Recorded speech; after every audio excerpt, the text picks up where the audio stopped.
The story begins with a gripping and mysterious scenario. Ethan, a Secret Service agent from Seattle, regains consciousness in a forest after a car accident. Sporting a bruised face and feeling disoriented, he manages to make his way through the pine forest and finds himself in the seemingly peaceful town of Wayward Pines, Idaho. His appearance in town draws curious looks from passers-by, and upon entering a restaurant and collapsing from exhaustion, he learns from a waitress where he is. Ethan wakes up in a hospital bed in Wayward Pines, where a nurse named Pam tends to him, explaining he has minor injuries from the car accident. Distressed, Ethan inquires about his partner, Stallings, who was with him during the accident, only to learn of Stallings' tragic death. When he asks for his cell phone and belongings, he's advised they're at the police station, but he's encouraged to rest instead. Despite being the only patient in the hospital and against Pam's advice, Ethan leaves to go to the police station. There, he finds he can't access his belongings during the day, leading him to a nearby bar. Meanwhile, Ethan's boss Adam informs his wife Teresa that Ethan has been in an accident, but they haven't found his body yet. At the bar, Ethan borrows a phone from a waitress named Beverly to try and contact his family, but fails. Beverly empathizes with his situation, and it gives him her address in case he needs further help. He tells her his identity and that he is looking for two fellow agents, Evans and Kate, who is also Ethan's lover. Later, he notices her note mentioning the absence of crickets in Wayward Pines. On his way to the motel, he hears cricket sounds, but they are coming from a hidden speaker. The next morning, unable to pay for his hotel, Ethan visits Beverly's address only to find an abandoned cabin with the decaying body of Evans inside. Returning to the police station, he encounters an indifferent Sheriff Arnold who denies having Ethan's belongings and is unresponsive about the body. Ethan's attempts to make phone calls again prove fruitless. Back at the bar, Ethan finds a new operator and Beverly's mysterious absence. After an argument, Ethan is knocked unconscious. He wakes up in the hospital once more, this time restrained. Dr. Jenkins, a psychiatrist, insists on performing surgery due to a supposed blood clot. Despite Ethan's protests, injected with a sedative, he's left in the operating room. Surprisingly, Beverly rescues him, and together they knock out Pam and they escape the hospital. They reach a secluded wooden house where Beverly shares her own experience. She reveals she arrived in Wayward Pines in 1999, searching for an escape for a year. She also tells him she and Evans tried to escape, but he was killed. As Ethan falls under the sedative, he tells her it is actually 2014 now. Ethan wakes to find Beverly gone. Adam and investigators in Seattle are puzzled by the lack of evidence indicating Ethan's presence in the car during the accident. Meanwhile, in Wayward Pines, Ethan spots Kate, the other missing agent, at a nearby party. She appears older than he remembers, and Ethan cautiously follows her to a house that she enters with a man named Harold. When Ethan confronts Kate, she denies knowing him and warns him about the town's extensive surveillance with cameras and hidden microphones. Shockingly, she reveals she has been living in Wayward Pines for 12 years, leaving Ethan bewildered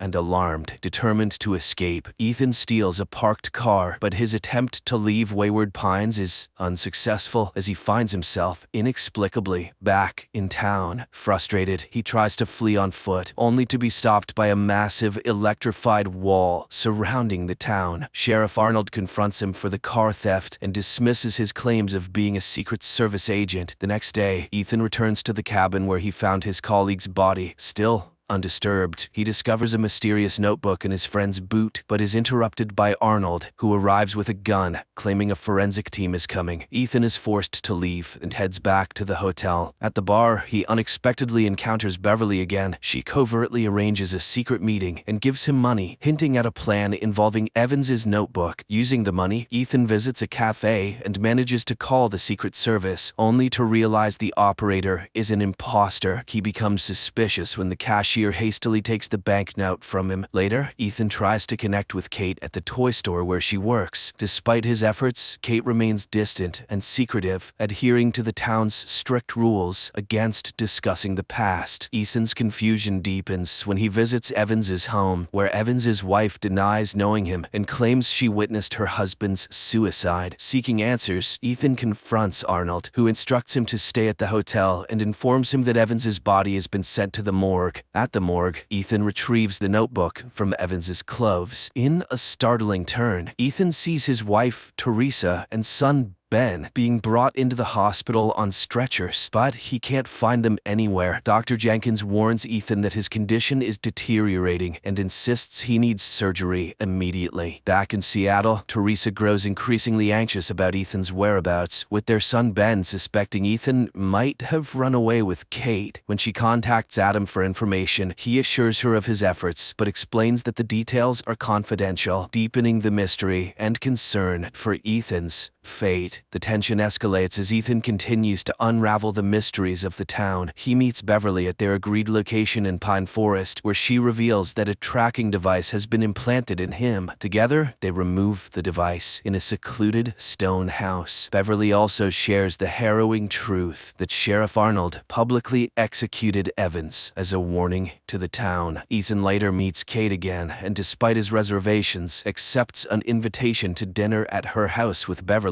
Anticipating surveillance, he cleverly leaves the tracking chip on his hotel bed and sets out to find a package hidden in the Pine Forest, as indicated by a map inside Evans's belongings. After successfully retrieving the package, Ethan observes Arnold firing a gunshot from a distance at Kate's house. While Beverly nervously remains at the dining table, Ethan searches the bathroom for surveillance devices. Beverly inadvertently mentions her daughter, a violation of the town's strict rules. Realizing her mistake, she excuses herself, leading to a tense situation as all the phones in the town ring simultaneously, signaling their exposure. Ethan and Beverly hastily leave, evading the crowd, now alerted to their actions. In the cemetery, Ethan instructs Beverly to retrieve the agent's package while he draws the crowd away. However, Beverly is captured by the townspeople. Ethan, hiding in a nearby house, witnesses a chilling scene where Beverly is dragged onto a stage before an excited crowd. Arnold incites the crowd to punish Beverly for her attempt to escape, and she is brutally executed in front of the onlookers, including Ethan. Meanwhile, Ethan's wife Teresa and their son Ben travel to Idaho to investigate Ethan's disappearance. They arrive at the Secret Service field headquarters in Boise, Idaho, where Ethan was last reported. While there, Teresa uncovers a lead to Wayward Pines. As Teresa and Ben near the town, they are pulled over by Sheriff Pope, who sabotages their car under the guise of fixing an oil leak. The following morning, Ethan stumbles upon a truck loaded with supplies, indicating a connection to the outside world. He hides in the truck's cargo hold, eventually emerging in a well-lit warehouse filled with workers and abandoned vehicles, including one that belongs to his wife, Teresa. Inside Teresa's car, he discovers personal items belonging to her and Ben, adding to his desperation and confusion about his family's whereabouts and safety. The plot takes a dramatic turn as Ethan's situation grows increasingly mysterious. As Ethan explores the warehouse, Sheriff Arnold suddenly appears, attacking him with a sedative. Ethan loses consciousness and later wakes up in a hospital bed. The nurse there informs him that his wife Teresa and son Ben have been brought to Wayward Pines and are now living in Beverly's former house. Despite his disbelief, Ethan goes to visit his family, feeling a mix of relief and apprehension about their safety in the town. He cautions Teresa against wandering or communicating with anyone, even over the phone. Aware of the town's oppressive surveillance, Ethan then confronts Arnold and Nurse Pam at the police station, demanding to know why his family was brought to Wayward Pines. Arnold insists it's for their happiness, but Ethan, unconvinced and furious, presses for more answers. Their heated exchange is interrupted by a mysterious phone call, hinting that Arnold is merely a pawn in a larger scheme controlled by an unknown mastermind. Outside the police station, Ethan encounters Dr. Jenkins, who advises him to abandon any thoughts of escape. Ethan, however, firmly states he doesn't belong in Wayward Pines. Seeking more insight, Ethan meets with Kate in the Pine Forest, away from the prying eyes of surveillance cameras. However, Ben follows his father and witnesses the meeting, prompting him to rush home and inform Teresa. Kate explains to Ethan that after spending 12 years in Wayward Pines, she has resigned herself to the town's rules as the only means of survival. Upon returning home, Ethan is shocked to find his family missing, with only Teresa's wedding ring left behind. Frantically searching for them, he discovers them near the isolation wall, where Arnold is threatening them with a gun. In a tense confrontation, Ethan struggles with Arnold, and Ben intervenes by hitting Arnold with a car. As Arnold lays dying, he cryptically warns Ethan that the truth is far worse than he can imagine. Ethan, taking the key to the isolation wall, opens the gate, only